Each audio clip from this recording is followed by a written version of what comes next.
ইয়ামানের সম্রাট ও সে দেশের অধিবাসীদের উপাধি হচ্ছে সাবা।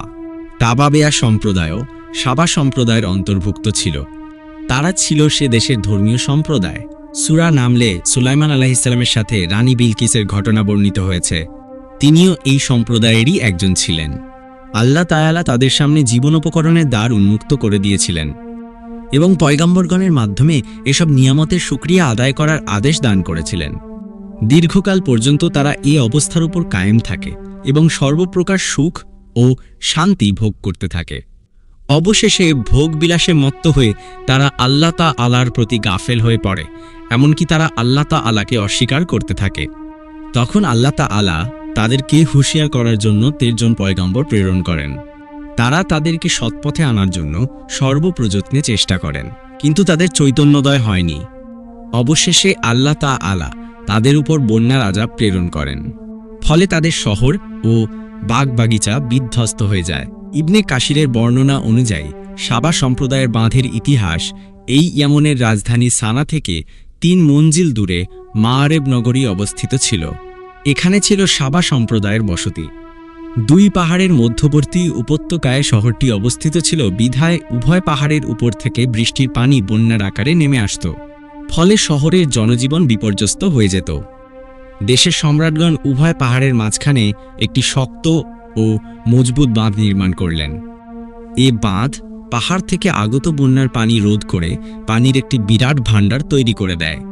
পাহাড়ি ঢলের পানিও এতে সঞ্চিত হতে থাকে। বাঁধের উপরে, নিচে ও মাঝখানে পানি বের করার 3টি দরজা নির্মাণ করা হয়, যাতে সঞ্চিত পানি সুশৃঙ্খলভাবে শহরের লোকজনের মধ্যে এবং তাদের ক্ষেতে ও বাগানে পৌঁছানো যায়। প্রথমে উপরের দরজা খুলে পানি ছাড়া হতো। উপরের পানি শেষ হয়ে গেলে মাঝখানের এবং সর্বশেষে নিচের 3য় দরজা খুলে দেওয়া হতো। পরবর্তী বছর বৃষ্টির মৌসুমে বাঁধের 3টি স্তরই আবার পানিতে পূর্ণ হয়ে যেত। বাঁধের পানি নিচে সংরক্ষণ করার উদ্দেশ্যে একটি সুবৃহৎ আধার নির্মাণ করা হয়েছিল। এতে পানির বাড়তি খাল তৈরি করে শহরের বিভিন্ন দিকে পৌঁছানো হয়েছিল। সব খালে একই গতিতে পানি প্রবাহিত হতো এবং নাগরিকদের প্রয়োজন মেটাত। শহরের ডানে ও বায়ে অবস্থিত পাহাড়দ্বয়ের কিনারায় ফলমূলের বাগান তৈরি করা হয়েছিল। এসব বাগানে খালের পানি প্রবাহিত হতো। এসব বাগান পরস্পর সংলগ্ন অবস্থায় পাহাড়ের কিনারায় 2 সারিতে বহুদূর পর্যন্ত ছিল। এগুলো সংখ্যায় অনেক হলেও কোরআনে 2টি বাগানের কথা ব্যক্ত করা হয়েছে, কারণ এক সারিতে সমস্ত বাগান পরস্পর সংলগ্ন হওয়ার কারণে এক বাগান এবং অপর সারির সমস্ত বাগানকে একই কারণে দ্বিতীয় বাগান বলে অভিহিত করা হয়েছে। এসব বাগানে সব রকম বৃক্ষ, ফলমূল প্রচুর পরিমাণে উৎপন্ন হতো। কাতাদাহ প্রমুখের বর্ণনা অনুযায়ী একজন লোক মাথায় খালি ঝুড়ি নিয়ে গমন করলে গাছ থেকে পতিত ফলমূল দ্বারা তা আপনা আপনি ভরে যেত, হাত লাগানোরও প্রয়োজন হতো না। মিয়ায়নাস ইবনে কাসির।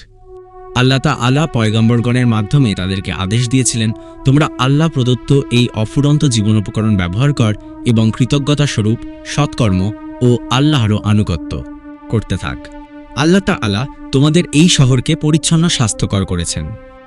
শহরটি নাতিশীতোষ্ণ মণ্ডলে অবস্থিত ছিল এবং আবহাওয়া স্বাস্থ্যকর ও বিশুদ্ধি ছিল। সমগ্র শহরে মশামাছি, ছারপোকা ও সাপবিচ্ছুর মতো ইতর প্রাণীর নামগন্ধও ছিল না। বাইরে থেকে কোনো ব্যক্তি শরীরে কাপড় চোপড়ে, উকুন ইত্যাদি নিয়ে এ শহরে পৌঁছালে সেগুলো আপনা আপনি মরে সাফ হয়ে যেত। আল্লাহ তাআলা তাদেরকে এও জানিয়ে দিয়েছেন যে এসব নেয়ামত ভোগবিলাস কেবল পার্থিব জীবন পর্যন্তই সীমিত নয়, বরং শুকরিয়া আদায় করতে থাকলে পরকালে আরও বৃহৎ ও স্থায়ী নেয়ামতের ওয়াদা রয়েছে। কারণ এসব নেয়ামতের স্রষ্টা ও তোমাদের পালনকর্তা ক্ষমাশীল। শুকরিয়া আদায় ঘটনাক্রমে কোন ত্রুটি বিচ্যুতি হয়ে গেলে তিনি ক্ষমা করবেন।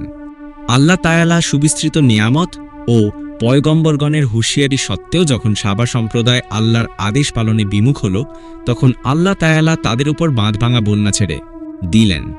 বন্যাকে বাঁধের সাথে সম্বন্ধযুক্ত করার কারণেই যে বাঁধ তাদের হেফাজত ও স্বাচ্ছন্দ্যের উপায় ছিল, আল্লাহ তাআলা তাকেই তাদের বিপর্যয় ও মুসিবতের কারণ করে দিলেন।